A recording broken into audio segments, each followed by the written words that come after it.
And over my shoulder, you can see what the fire is looking at right at this moment. It's an orange glow in the middle of a very dark night. Take a look at this smorgasbord that I have in front of me. Here's what we got, folks. This right here, foot-long corn dog, pretty good.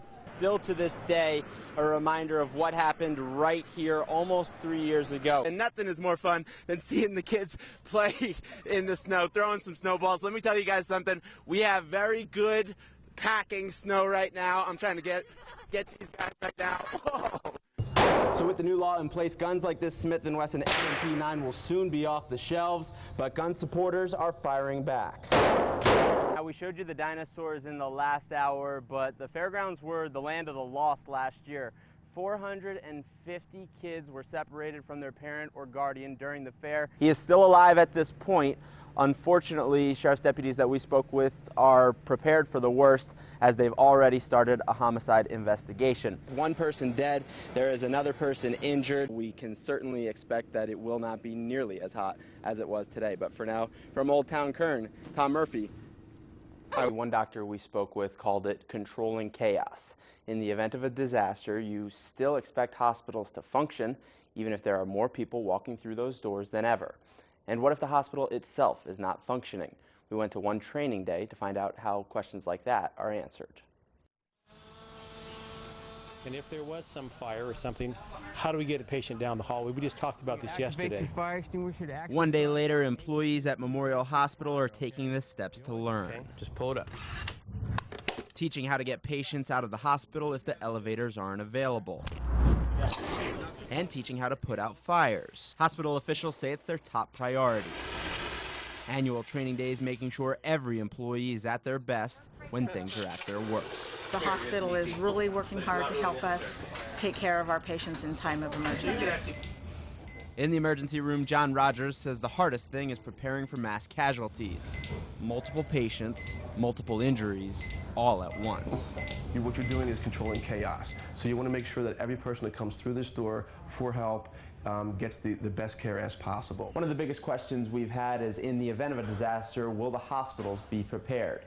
Here at Dignity Health, they are. Everything you see here can be mobilized and moved outside. Everything that you could need, everything that we have in the hospital. There are 2 trailers full of county equipment, cots, IVs, blood monitors, all kinds of medical services. We would be able to get to it and use it to assist us in taking care of our community. So the hospital has confidence in their equipment.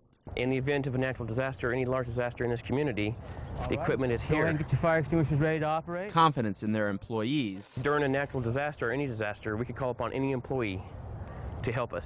So we all have confidence in them. It's important for the people at home to know that we do have tools in place and the equipment to take care of people, take care of their families or loved ones while they're inside our hospitals.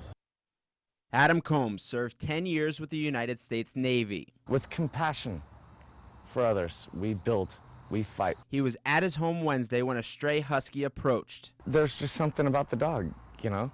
I walked up to him with a leash, and he just laid down right there for me. Combs had a feeling he shared a bond with the dog's owner. Us vets and us military folks, there's a certain way we speak.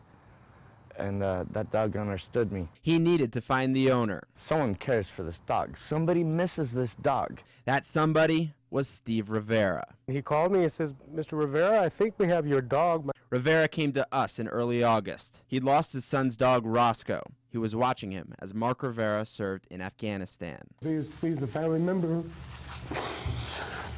Almost a month later, Steve is still crying. If I'm crying, it's joy, tears of joy, not tears of sadness. Oh boy. Combs found Rivera over social media. It wasn't the first tip Roscoe's owner had received. Everybody and anybody that called me with a sighting, I got in my car. I didn't care what time it was. But this time, sure enough, Roscoe came right up to me and jumped on me. Rivera had lost hope. You know, I thought for sure he was lost for good. But social media kept the husky in the public eye. The power of social media is very, very strong. Without it, I don't think I would have got my dog back. A reunion for Roscoe. It's just a miracle. I didn't ever think we were going to see him again. I really didn't. And for the servicemen that found him? It meant the world to me. And so I'm sure it means the world to that guy. And for me to be able to do that for another service member, I'm glad to have this dog reunited. Hey Court, we're at the fairgrounds right now. We showed you the dinosaurs in the last hour, but the fairgrounds were the land of the lost last year. 450 kids were separated from their parent or guardian during the fair. So they're doing something this year to try to make sure that if that happens again, the kids will at least be able to find their way back into their loved ones. What they've done is they've painted down these duck feet, and basically if a kid gets separated from their parent or their guardian, they are supposed to find the duck feet and then follow them to either security or law enforcement and hopefully get back within the arms of their loved ones. Now, this is just one thing that the fair is doing this year to try to make it a family-friendly environment. For those images that you're seeing over my shoulder, I'm joined now by Derek Tysinger with the Kern County Fire Department. Derek, first let's just get into the very latest. What kind of numbers do we have as far as containment, as far as acreage, all the very latest info? Right now we're looking at 0% containment. The fire is making several runs. It's over 1,200 acres at this time, and we still have over 200 structures threatened. So what kind of effects did the conditions today have on this fire?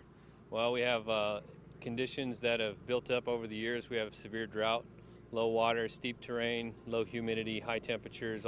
You put those together, you're going to get extreme fire behavior. Now let's talk a little bit about some of the homes. How many homes do you think were evacuated? Were any homes lost? What's the info on that? We did evacuate those 200 structures. We still have the 200 threatened. We did lose multiple structures. We don't have a confirmed number of how many at this time.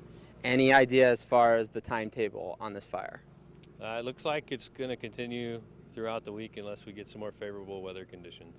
Let's talk a little bit. For one thing, we saw airdrops throughout the day. Are we expecting to continue to see those throughout the night, or if you guys stopped those? We don't have any night drops going on right now, but we do have Helicopter 407 on standby with night vision capability. If it was necessary, that would be activated and put into play. And then last question, any idea on what caused this fire? We're looking into that now. We have investigators on scene. We're narrowing down the point of origin, but right now the cause is still under investigation. All right, Derek, thank you so much. So 0% containment right now, guys, 1,200 acres. Those are the very latest numbers. There's also a lot as far as traffic implications goes. Derek actually told me moments ago that they're working on a press release for that, and we should have a lot more information on that later, hopefully by 11 o'clock. We have so much more to go on this, so for now, I'm going to toss back to the studio. Courtney and Kurt, back to you guys. All right, Kurt and Courtney, we basically decided that we're going to just get on and just figure out what is on the menu here at the fair. We went all around and tried to figure out all of the stuff that you can get at the Kern County Fair this year. And take a look at this smorgasbord that I have in front of me. Here's what we got, folks.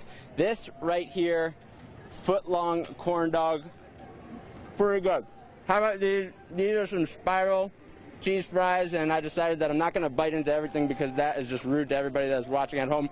But check out this huge fried turkey leg. This is like one of the Fred Flintstone jump-offs. Then we got a fried deep baked potato, fried grilled cheese, cheese curds, a fried pork chop on a stick. And how about this? You know, you're thinking to yourself, all right, you've had a well-balanced meal and you want a little bit of dessert. How about some chocolate-covered bacon? This melted a little bit, but it is still good. Now, let's get into it, though, and talk a little bit about why we are here, because we're at a specific stand right now, and this is the Southern Comfort Kitchen, and I'm with my man Brett right now. Brett, what do you guys have? Well, we do all Southern-style cuisine, jambalaya, gumbo, etouffee, Southern fried chicken sandwich, but our specialty is gator on a stick. And how about this? We've got some of this coming out of the oven right now. What was that? What was that? Gator done, y'all! These guys are pumped. Dressed with a remoulade sauce on top of some Cajun rice. What else? What else? What else? Next up is the crab fries. Fries with a blend of 9 spices, garlic, Old Bay aioli with fresh snow crab on the top of that. Now, Brett, let's talk a little bit about what we got right here. Southern fried chicken sandwich, red wine vinegar coleslaw, pickles with a nice aioli on the top of that. And you guys are actually all from New Orleans. This is all original recipes. Authentic. Yeah, all authentic. 3 brothers, all born in New Orleans. My family had restaurants out there. We cook amazing Southern cuisine. And guys, I've never had fried gator before. It is amazing. It is absolutely delicious. The sauce on it, what's going on with this sauce? It's a remoulade sauce. It's about 12 different ingredients. It's a chili sauce, mayo base, a little bit of ketchup, hot sauce, and our blend of 9 spices to really kick off the flavor. And so if you guys want to try some of this, here's the deal. You come into gate 40, you go to the right, and actually you can see to our left the Eyewitness News sign. I hope Albert, our photographer, can get a shot of that. I'm not sure. He might not be able to. But so just look for the Eyewitness News sign, and then look for the gator. The fried gator is delicious. The fried pork chop is on the menu all over the place. We actually have to get to eating because we can't let all of this food go to waste. Kurt and Courtney, back to you.